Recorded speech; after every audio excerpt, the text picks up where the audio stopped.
La ciencia de la creatividad muestra que hay un proceso creativo, que todos tenemos el potencial creativo.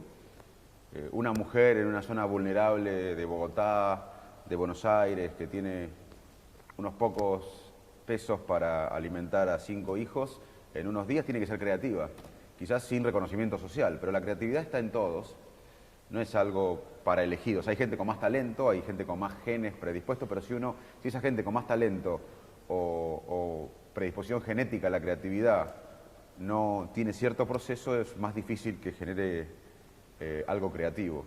Desde la ciencia sabemos que hay años de trabajo, estudio en un tema particular o en muchos temas. Hoy el conocimiento es interdisciplinario y también hay un periodo que llamamos incubación, donde uno tiene que incubar una idea y luego relajarse para que el cerebro procese información cuando no hace nada. Hoy sabemos que cuando el cerebro no hace nada, cuando estamos durmiendo, entre dormidos, cuando estamos en el sofá tirados, hay una red, un circuito cerebral que se llama, en inglés, default network, o en castellano, red en reposo, que procesa información que adquirimos cuando estamos atentos.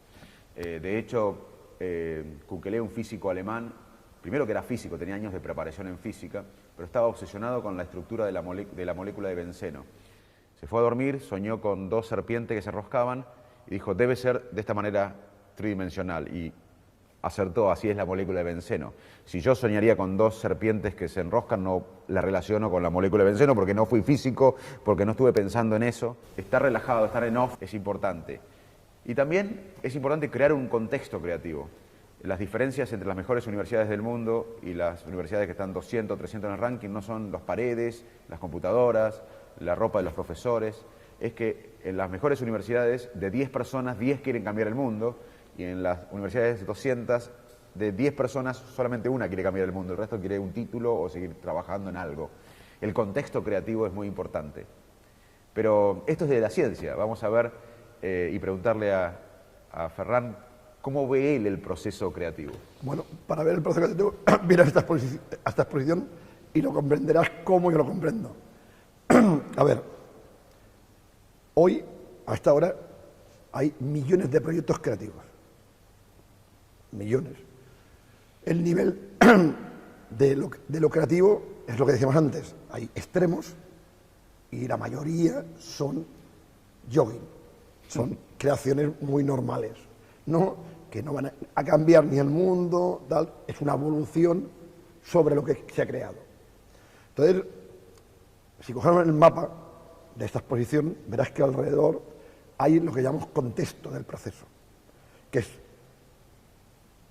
líderes, hay una persona que decide hacer algo nuevo, si no, no existe. Hay recursos y hay la personalidad del líder y si hay colíderes. Vale, entonces, este es el contexto que tienes para poder crear. Y ahora empezamos, vamos a empezar. Es decir, fíjate que el contexto fuera, tú y yo somos un equipo, en este espacio, con unos recursos financieros X y tal. Bueno, y tenemos una idea. Bueno, las ideas vienen o conscientemente o inconscientemente. La mayoría conscientemente, ¿eh? Y son técnicas creativas. Una técnica es un conjunto de procedimientos para llegar a un fin. Una técnica creativa es un conjunto de procedimientos para crear. Y aquí es cuando vienen los problemas, porque la mayoría de libros sobre técnicas creativas yo los cojo y me dan miedo. Yo, que he tenido la suerte de trabajar con los creativos más importantes del mundo, sus técnicas creativas son muy sencillas. Muy sencillas. No, puedes coger un libro, viajar, tal. Es decir, si tú y yo nos vamos ahora al mercado de Buenos Aires con la voluntad de crear una empanada viendo los productos que hay en el mercado, esto es una técnica creativa. Si no, yo me voy al baño con una revista de gastronomía con la voluntad de crear una empanada, es una técnica creativa. Entonces, cuando tienes esta primera idea, y consciente, empiezan las fases. Claro, depende del proyecto, hay miles de fases o etapas. Por ejemplo, para construir una casa. Es súper complejo. Tú sabes por qué siempre una casa, un edificio, es un desastre dentro del proceso, porque es de los más difíciles que hay. ¿Cuántas personas diferentes participan en la creación de una casa o de un edificio? Ingenieros, diseñadores, arquitectos. ¿Cómo pones en contacto todas estas fases? Porque el que hace la luz es del aire acondicionado, tal. Esto lo complica de una manera increíble. Esta entrevista es muy fácil, el proceso. Pues fíjate, lo hemos estado haciendo así, es que fíjate lo que fácil que es. El contexto son los recursos que hemos puesto, ¿no? El espacio, las personas que están aquí, tal. Tú y yo tenemos una manera de ver las cosas, empezamos, es súper fácil de comprender este proceso. Entonces, no hay una manera de comprender el proceso creativo, es imposible, porque cada proyecto es diferente. No es lo mismo una entrevista así en la televisión que escrita, que en radio, tal. Cada uno es diferente. Esto, vosotros que sois científicos, es lo que tenéis que comprender, que a veces cuesta increíblemente, que lo tenéis que comprender más que yo. No podéis unificar. Es imposible. Imposible porque el señor Steve Jobs era el antilíder. Según no trataba bien al equipo, tal y cual. Entonces, claro, demostrará que dentro de cada proyecto, puede haber variables que puede cambiar. Lo que vosotros hacéis y lo que creo que sería súper interesante, poder decodificar todos los genes posibles que pueden pasar. Estamos de acuerdo que el 99,99% de las veces tú y yo estaríamos de acuerdo que el liderazgo tiene que ser un liderazgo de verdad, ¿no? Con una persona que sepa hacer equipo, ¿no? Juli, pues si ves el libro de Steve Jobs, ¿no? Estaríamos... Y sin embargo tú hablas con César Abierta y es una persona súper amable y es el presidente de la compañía telefónica, ¿sabes? ¿No? Entonces, o Amancio Ortega, que creó Inditex, que es de las empresas más innovadoras del mundo. Entonces, dentro del proceso, este contexto y estas fases, hay miles y miles y miles y miles de posibilidades. Lo importante es detectar estos genes. Y esto es lo que hacemos en esta exposición. Y esto es lo que podemos ayudaros, no desde el punto de vista del Bully Lab, en que todo vuestro trabajo, colocarlo en armarios y cajones y cajoncitos, según el proyecto que hemos iniciado ahí en Bully Lab. El proceso de toma de decisiones es otra área que la ciencia o la neurociencia ha trabajado mucho, y hoy sabemos que hay dos problemas que afectan la toma de decisiones. Una es la falta de motivación. Cuando uno está apático, no está motivado, no tiene pasión, generalmente uno toma malas decisiones. Y la otra condición que predispone a malas decisiones es tener mucho optimismo sobre las habilidades de uno y sobre las circunstancias. Uno generalmente tiene un sesgo, un esquema mental que sobrevalora las habilidades de uno. ¿Vos pensás que para un creativo es importante ser realista y ser un poco escéptico para crear y además de estar apasionado, por supuesto?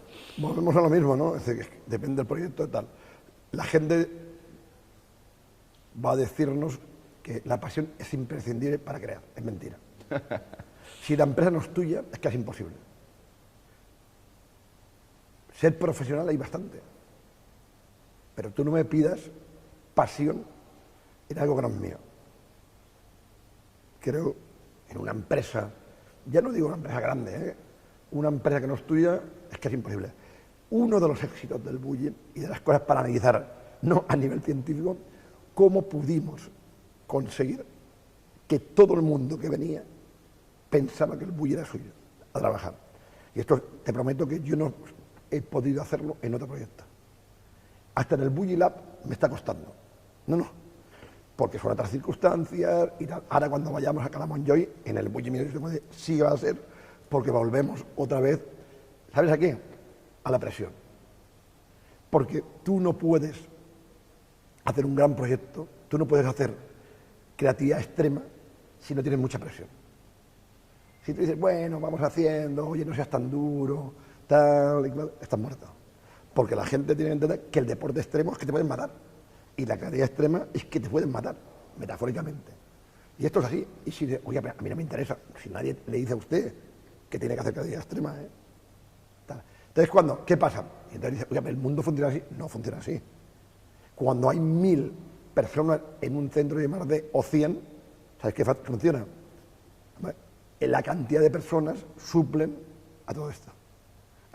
No, esto no es políticamente correcto decirlo, pero es así. Sí, yo, por mi experiencia en cantidad de empresas de centros de I+D, pues lo que pasaba es esto, es que donde yo tendría 10, allí hay 100. Sí, no, es así. Y cuidado, y no solo en empresas, te voy a decir universidades también. Porque nosotros vivimos al extremo, y entiendo que el mundo no puede funcionar así, ¿eh? Pero si eres pequeñito como nosotros, que nosotros tú tienes que entender que somos pequeñitos. Estoy aquí contigo, tal, pero como entidad somos muy pequeños, con un presupuesto que da risa. El alcanzar lo que hemos alcanzado solo puedes ir si tú vas, no extremo, no, al máximo, si no es imposible, si no es que no vamos a hacer nada. Creo que es clave lo que decía Ferran con respecto a que el líder tiene que lograr que los miembros del grupo sientan el proyecto como suyo. Creo que la gente que no trabaja para algo que no es suyo, que no siente como propio, tiene menos pasión por la tarea. Y creo que el liderazgo también implica eso, es hacer sentir, aunque no lo sean, pero en cierta manera lo son, a todos los miembros del equipo parte del proyecto, parte propia del proyecto. Creo que eso es un buen mensaje para esta etapa de la conversación, hacer sentir a todos los miembros del equipo que el proyecto general es de uno.